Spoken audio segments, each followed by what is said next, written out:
할렐루야. 오늘도 영혼의 쉼터에 오신 여러분을 사랑하고 축복합니다. 그동안 평안하셨지요?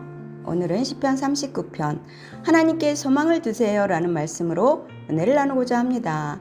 시편 39편은 인생의 무상함을 노래하는 시편이에요. 이 시편의 배경은 다윗이 임종을 앞두고 인생의 연약함과 이 땅에서 노력한 일의 무상함을 뼈저리게 통감하면서 오로지 하나님 앞에 돌아와 삶을 정리하는 자세로 죄의 용서와 구원을 노래한 것이라고 학자들은 말합니다.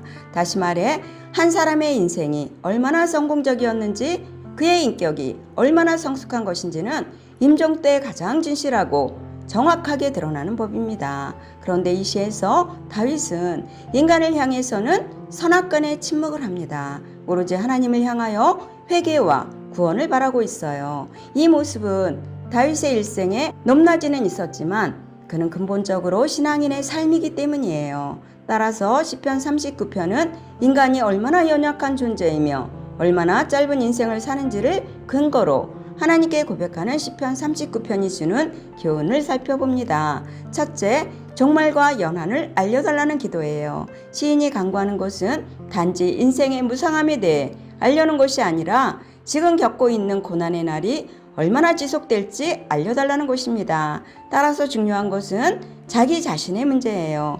자신의 문제가 해결되지 않으면 다른 사람에게 좋은 영향을 주는 일도 제한되기 때문입니다. 두 번째는 인간은 하나님과 함께 있어야만 하는 나그네입니다.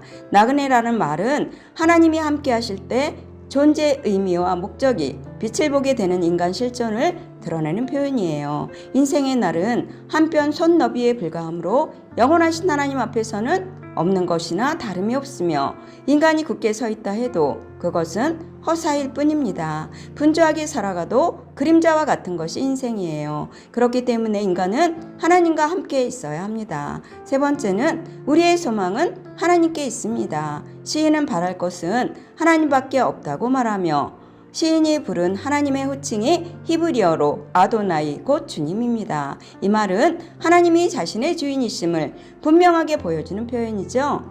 시인은 하나님이 자신을 모든 대적에게서 구해주시며 징벌을 자기에게서 옮겨주시기를 기도합니다. 모든 일을 행하시는 분이 하나님이시기에 문제 해결도 하나님께 달려있다는 것입니다. 본문을 보면 시인이 매우 심각하고 곤란한 상황임을 알게 돼요. 그럼에도 그는 자신의 소망이 어디에 있는지 분명하게 밝힙니다. 시편 39편은 문제 상황 속에서 소망을 어디에 두어야 할지 말해주고 있어요. 1절로 5절은 잠잠함과 뜨거움을 말합니다. 1절에 악인이 내 앞에 있을 때에 하면서 어떤 악인이 있음을 말하고 있어요. 악인이 그 앞에서 극도로 말을 조심하고 있습니다. 선한 말조차 금하며 잠잠하자라고 했어요. 그러자 마음이 속에서 뜨거워 견딜 수 없는 지경에 이르렀다고 말합니다. 시인은 8절에 가서야 그 악인이 매우 우매한 자이며 그에게 욕을 당하지 않으려고 그렇게 했다고 말합니다. 이 시편 전체에 나오는 종말과 연한과 연약함과 허사, 징벌과 쇠망과 징계와 소멸은 악인 때문에 겪고 있는 고난과 관련이 있어요. 그래서 그런 악인에게 욕을 당하지 않으려고 그토록 조심하고 또 조심하는 것입니다. 우리들도 이러한 악인 앞에서 서거나 극악한 상황에 처할 때가 많이 있어요. 그렇게 궁지에 몰리면 견디기 어려운 상태에 빠지게 될 것입니다. 그럴 때 시인처럼 어떻게 하든지 우리는 하나님을 찾아야 하고 하나님 앞에 나가고자 애를 써야 합니다.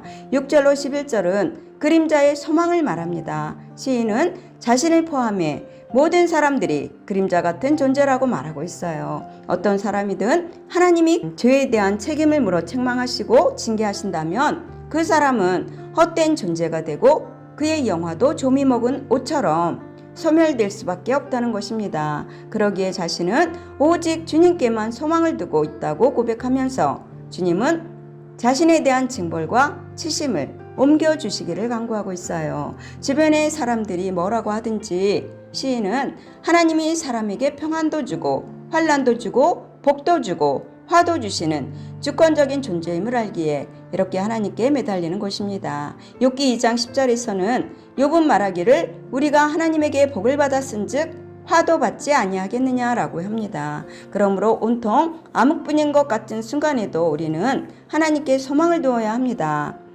하나님의 모든 말씀은 능하지 못하심이 없느니라 라고 누가복음 1장 37절은 말씀해요. 이것을 믿고 은혜의 보좌 앞으로 담대히 나가야 합니다. 12절로 13절은 기도와 부르짖음을 말합니다. 마지막 부분에서 시인은 본격적으로 하나님께 부르짖어 기도합니다. 자기의 기도를 귀 기울여 들으시고 자신의 눈물을 흘릴 때에 잠잠하지 마시기를 간청합니다. 그는 자기가 자기 조상들처럼 주님과 함께 있는 자로서 나그네와 떠돌이 같은 존재라는 것을 하나님께 알려드리려고 기도해요. 그래서 자기가 떠나 없어지기 전에 용서하시고 은혜를 베푸셔서 자신의 건강을 회복시켜 달라고 간절하게 기도합니다. 사람들은 이렇게 삶이 무너질 때 하나님께 도와달라고 매달립니다. 하지만 어떤 이들은 무슨 이유에서인지 도움을 구하려고도 하지 않지요. 그러나 우리는 하나님의 은혜가 아니면 존재하지도 못하고 살지도 못하는 존재예요. 오로지 하나님과 함께 할 때에만 삶이 가치가 있다는 것을 기억하시기 바랍니다. 결론입니다. 특별히 환난의 때에는 하나님께 소망을 두고 도우심을 구해야 합니다. 하나님께 소망을 두는 것은 잘못이 아니에요. 하나님보다 복을 더 우선시하고 구하는 것이 기복신앙으로 잘못된 자세예요. 하지만 하나님의 섭리 아래 하나님에게 복과 은혜를 구하는 것은 성도의 정상적인 모습입니다. 영혼의 쉼터를 사랑하시는 여러분, 그러므로 환난의 때에는 하나님께 소망을 두시기 바랍니다. 누가 뭐라고 하든 오직 하나님만 바라보는 것이 하늘 백성들이 가져야 할 자세예요. 오늘은 제가 기도하고 마치겠습니다. 기도하겠습니다. 주여, 이제 내가 무엇을 바라리요? 나의 소망은 주께 있나이다 라고 말씀하신 하나님, 오늘도 우리 영혼의 쉼터를 사랑하여 주시고 시편 39편 말씀을 통하여 깨닫는 은혜를 덧입혀 주시니 감사합니다. 오직 우리의 모든 소망은 하나님께 있음을 고백합니다. 하나님, 우리는 하나님의 은혜가 아니면 살아갈 수가 없습니다. 우리는 연약합니다. 우리를 도우시고 인도하여 주시옵소서. 나그네와 같은 삶을 살고 있는 저희들이에요. 하나님은 겸손한 저에게 회복의 손길로 찾아오신다고 하셨사오니 우리가 많은 이들을 용서하게 하시고 많은 영혼들을 위해 기도하는 영혼의 쉼터 가족들이 다 되게 하여 주시옵소서. 오직 하나님께만 소망을 두고 하나님만 바라보는 저희들이 되기를 소원하며 거룩하신 예수 그리스도의 이름으로 축복하며 기도하옵나이다. 아멘. 감사합니다.